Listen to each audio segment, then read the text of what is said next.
Una situación económica como la que estamos viviendo en medio de una pandemia que afecta muy particularmente la salud de los ciudadanos, pero también afecta la salud económica del país. Eduardo Tejera acaba de publicar virtualmente su último libro, que acaba de salir y está calientito, Ensayos económicos, informes de la campaña electoral 2020, planes originales y crisis del COVID-19.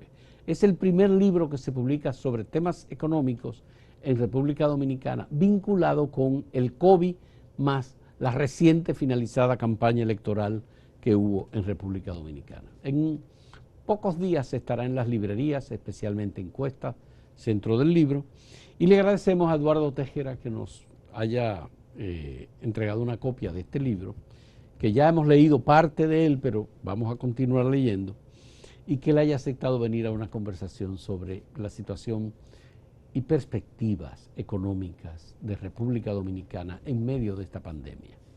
Pensábamos a finales del año pasado que la vacuna iba a atenuar un poco la preocupación por la situación de la economía. No ha sido así. En estos primeros días del mes de enero nos damos cuenta que el problema parece ser que es mucho más profundo. ¿Cuáles son las perspectivas que tenemos en República Dominicana, Eduardo, frente a esta pandemia y la posibilidad de crecimiento, el turismo, remesas, productividad, exportaciones, inversión extranjera, inversión pública? Bueno, Son muchas preguntas, yo sé. es una pregunta con 4 o 5 variantes. No, pero Bueno, tengo que decir que Eduardo es miembro de la Junta Monetaria y además es miembro del Consejo de Asesores Económicos del Poder Ejecutivo. muchas gracias. Bueno, Fausto, lo primero hay que decir lo dramático que ha sido el año pasado, el año 2020, porque a la República Dominicana le afectó el COVID de una manera dramática en el orden económico, en el orden fiscal, en el orden monetario, sobre todo la salud, las políticas drásticas que se tuvo que tomar de toques de queda, confinamiento, cierre de negocios. Así que eso colapsó todo el programa de gobierno, eso alteró y modificó todo el programa de gobierno y todo lo que se había planeado durante la campaña del candidato Luis Abinader del PRM. De golpe, ya para febrero y marzo, se cambió todo lo que se había trabajado durante 8 o 10 años. Se modificó y pasar de una economía de crecimiento, de reformas estructurales, de reformas sociales, de mejoramiento, de equidad, pasamos a manejar una economía en crisis, una economía de guerra, y mantener la situación, sostenerla dentro de la crisis tanto nacional como mundial, y ante todo mantener el flujo de ingresos para las personas, los trabajadores, los desempleados, los suspendidos y el grupo de trabajadores informales, que fue un año de enorme reto, tanto para el anterior gobierno como para el gobierno de Luis Abinader, que toma posesión el 16 de agosto. ¿Cuáles serán las perspectivas del 2021? Bueno, indudablemente la perspectiva del año 2021 es una continuidad de cómo resultó el 2020. Por ejemplo, el año pasado vamos a terminar más o menos con un déficit fiscal de 7.2 o 7.3% del Producto Interno Bruto. Eso es muy alto. El déficit original que se había planeado en el 2019 era 2.3% del PIB y ahora va a concluir de 2.3 a 7.3. Así que es un aumento drástico. Sin embargo, el déficit va a ser inferior a lo que en agosto se programó. En agosto, en el presupuesto complementario de agosto-septiembre, se planeó un déficit de 9.3%. Y gracias a efectivas medidas fiscales, recortes de gastos, racionalización del gasto, El déficit, en vez de ser 9.3, va a ser 7.3. Así que otro factor es que el año pasado, para financiar todos los programas sociales que se establecieron, fase 1, fase 2, quédate en casa, comer el primero, todo, y para cubrir la caída violenta en las recaudaciones fiscales, hubo que tomar más de 4.000 o 5.000 millones de dólares en endeudamiento. Y lo grave es que este país, en época de prosperidad, el PLD castigó a este país durante 13 años con déficits fiscales y aumento de la deuda externa. Entonces, ahora que tenemos una crisis, estamos en territorio, si no rojo, naranja, de cuidado, de alerta, porque para financiar la economía y mantener los programas sociales hay que recurrir obligatoriamente al nuevo endeudamiento, y esa es una situación bien delicada. ¿Es sostenible el nuevo endeudamiento en términos de cómo andan las recaudaciones, cómo han decaído las actividades, el ingreso público? Es sostenible a corto plazo con nuevo endeudamiento, y es sostenible con políticas monetarias y crediticias expansivas, flexibles, y política fiscal. No digo de autoridad, pero sí de control, de racionalidad. Ahora, todo este endeudamiento del 2020 y lo que vendrá en el 2021 va a obligar a una reforma fiscal integral. La salida para volver a una sostenibilidad y poder tener los ingresos para amortizar el servicio de la deuda va a venir por una reforma fiscal integral. Cuando digo reforma fiscal integral, quiero decir reforma por el lado de los ingresos, aumentar ingresos mediante distintas medidas, algunas administrativas, algunas de aumento de la base universal imputable y otras con impuestos. La reforma no queda más remedio que esta pandemia se va a tener que pagar, y en el fondo es con impuestos. Digamos que hay una valoración distinta de la situación hoy en términos de endeudamiento a la que teníamos sin el COVID con la pasada administración. Absoluto, Fausto. Hay otra visión, porque antes era incomprensible y éramos muy críticos. Yo era muy crítico de Lo recuerdo años, perfectamente. Porque era una economía en crecimiento. ¿Por qué teníamos que estar déficit fiscales 13 años endeudándonos y teniendo que endeudarnos para pagar intereses? Entonces estábamos en una bola de nieve, en una centrífuga. Entonces nos coge al país, y el país está débil fiscalmente, débil en cuanto a las cuentas externas, y ahora cuando necesitamos dinero y recursos externos para financiar la pandemia, para financiar los planes sociales, entonces tenemos que recurrir. Entonces es una dicotomía que un gobierno y un partido que criticó todo el tiempo el endeudamiento indiscriminado, sostenido de la deuda pública, la deuda externa, de producto de la pandemia, la caída de ingresos, el financiamiento de todos los programas, tengamos que recurrir al endeudamiento. Eduardo, es frustrante, es muy frustrante. He visto algunas críticas de economistas vinculados al Partido de la Liberación Dominicana y dirigentes, diciendo que el gobierno de Luis Abinader ha acelerado el endeudamiento que ellos reconocen que tuvo el gobierno de Danilo Medina. Pero ese es el colmo del cinismo y de hipocresía. El economista del PLD que diga eso es un charlatán. Es una persona irónica que está aspirando a hacer ruido. Claro, si ellos dejaron un déficit de 200.000 millones de pesos al 16 de agosto de 2020 y proyectaron un déficit de 400.000 a final de año, claro que iba a aumentar el endeudamiento externo. Así que ellos debían ser más cautelosos, más honorables, y saber que o se endeuda o se para la economía, y hay que parar y eliminar todos los programas sociales. Entonces yo le pregunto a esos críticos, ¿quieren y están dispuestos a abogar y decir la verdad? Si no hay endeudamiento, la economía va a decrecer aún más. están dispuestos a cerrar fase 1, fase 2, quédate en casa, recupérate para ti. Sí. Entonces, si usted no está dispuesto a eso, entonces usted tiene que aceptar la realidad o usted está siendo un hipócrita. Bien, vamos a hacer una primera pausa en este diálogo con Eduardo Tejera, miembro de la Junta Monetaria y del Consejo de Asesores del Poder Ejecutivo, asesores económicos. En un momento retornamos.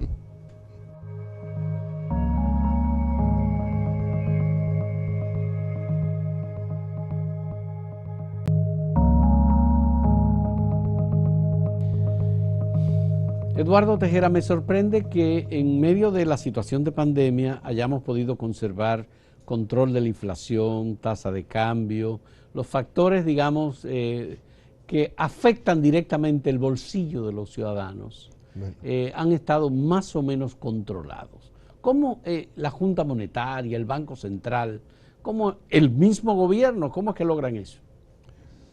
Bueno, diré que la política monetaria, crediticia y cambiaria ha sido admirable desde febrero. Es decir, el Banco Central adoptó una política de expansión monetaria, de brindar liquidez, distintos programas de facilidades de liquidez rápida, otros de liquidez en dólares, que se llaman repos, con préstamos a corto plazo, a un día, a varios días, reducción del encaje legal y cambios a la normativa de las normas prudenciales para que se pudiera reestructurar y refinanciar préstamos en la banca comercial. En la banca. Especialmente dirigidos a las MIPYMES y a las pymes, que son realmente los sectores más golpeados. Bueno, y al turismo, a los hoteles que de pronto se vieron que no tenían ingresos. Pero es poco lo del apoyo a los hoteles. Creo que el apoyo que el gobierno ha cedido a los hoteles está por el orden de los 3.000 millones de pesos, aproximadamente.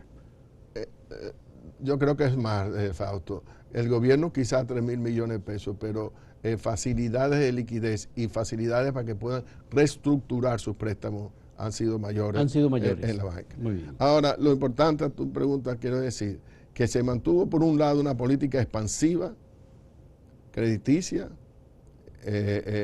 monetaria, de brindar liquidez. Esto era con la finalidad de aumentar la producción, sostener el empleo. Es una política, digamos, keynesiana, neokeynesiana, de expansión. Pero por el otro lado, cuando empezaron a haber presiones de subir la tasa de cambio, ¿te acuerdas que subió hasta 60 por 1? Sí.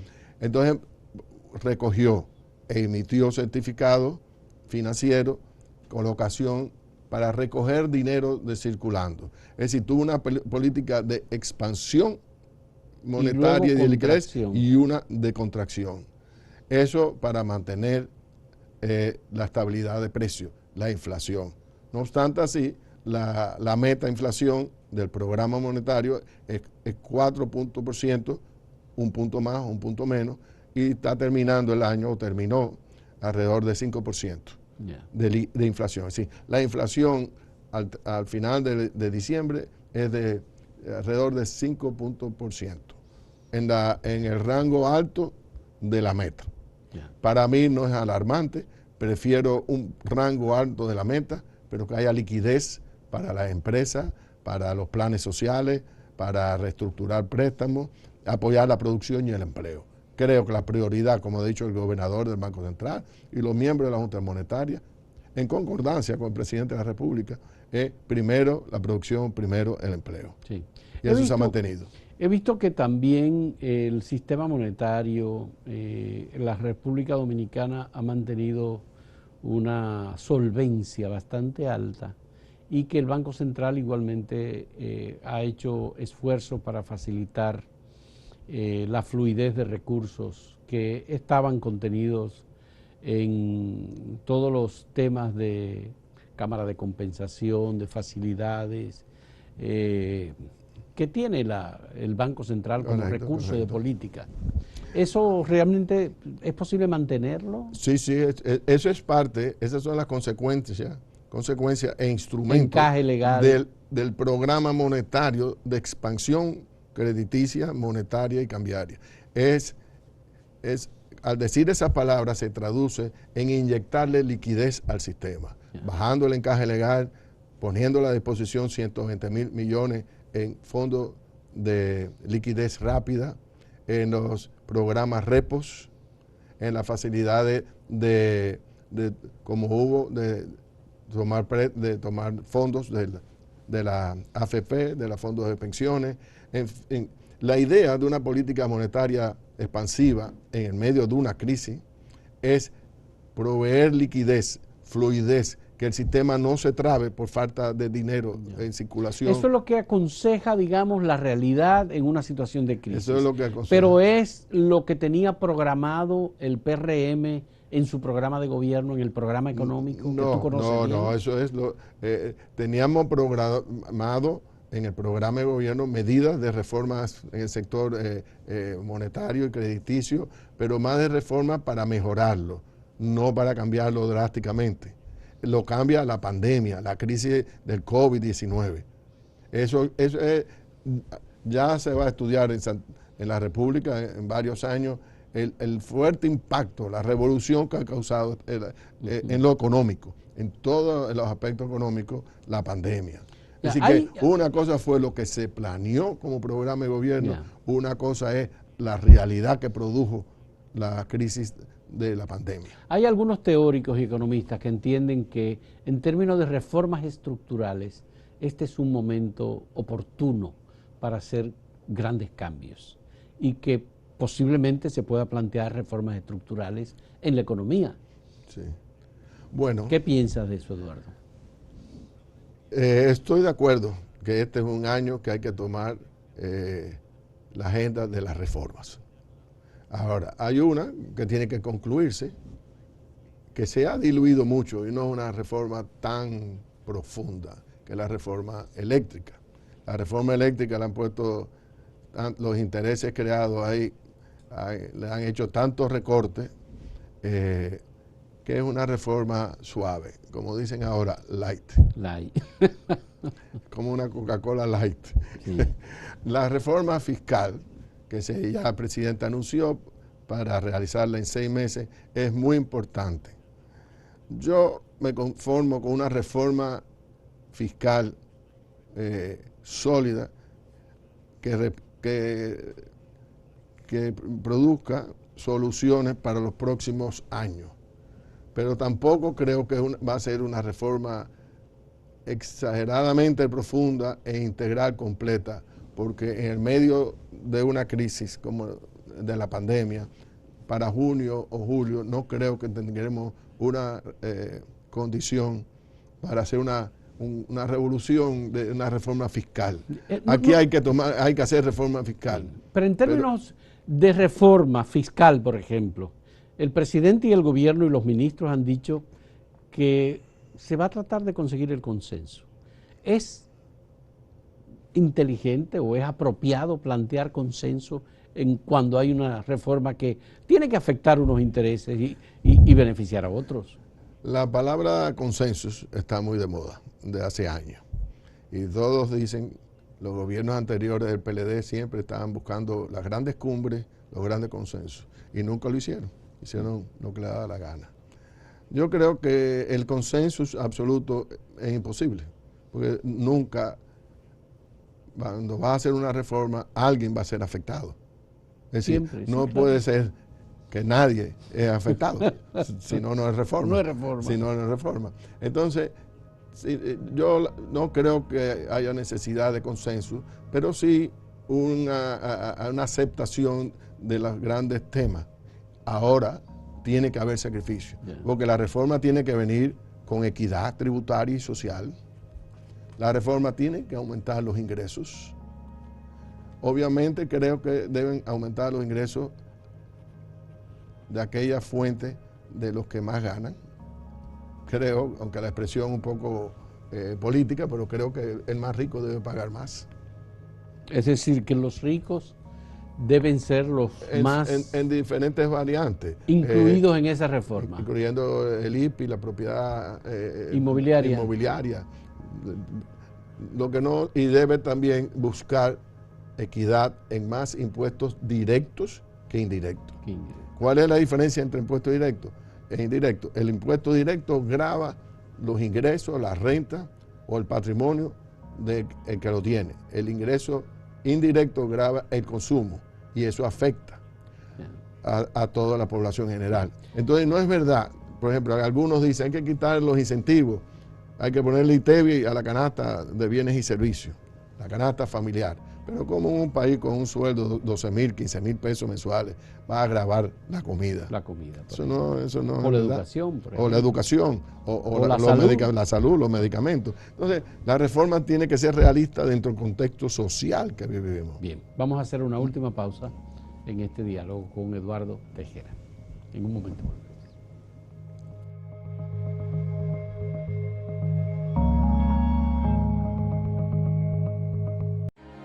Somos Grupo Acento, acento.com.do y Acento TV. Hacemos contenido informativo y de entretenimiento con la mayor calidad posible. Con tu colaboración, podremos continuar con nuestra labor en el periodismo independiente. Puedes apoyarnos sumándote como un miembro exclusivo de nuestra plataforma. Solo tienes que ir al botón de unirse, que está justo al lado del de suscribirse, y ahí se desplegará la lista de colaboraciones. Puedes optar por la colaboración plata. Por $9.99 mensuales, a cambio, tendrás insignias especiales en el chat y acceso anticipado a nuestros videos. Con la colaboración oro, tendrás insignias especiales, acceso anticipado a videos y videos del detrás de cámara de los diversos programas por tan solo $19.99. Con la colaboración Platinum, por $29.99, tendrás todos los beneficios de los niveles anteriores, más mención de tu canal en la descripción de nuestros videos y al final de cada video. Puedes cancelar tu colaboración en cualquier momento. Contamos contigo. Somos Grupo Acento y junto a ti seguiremos haciendo la diferencia.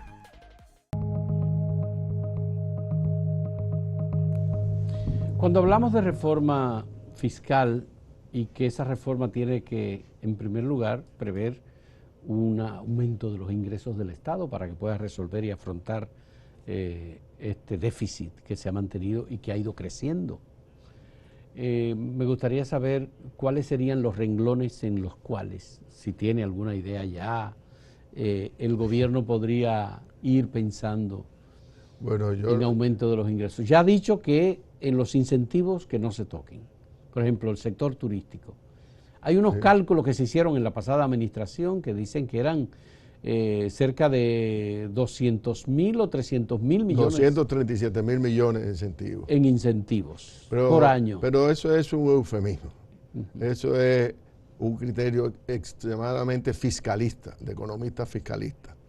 Eso quiere decir que el gobierno está dejando de percibir el 4% del PIB, 237,000 millones de pesos. Ya. Pero el 50% es ITEVI.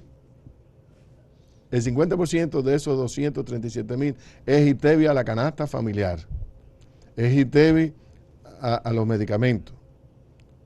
Es ITEVI a la educación.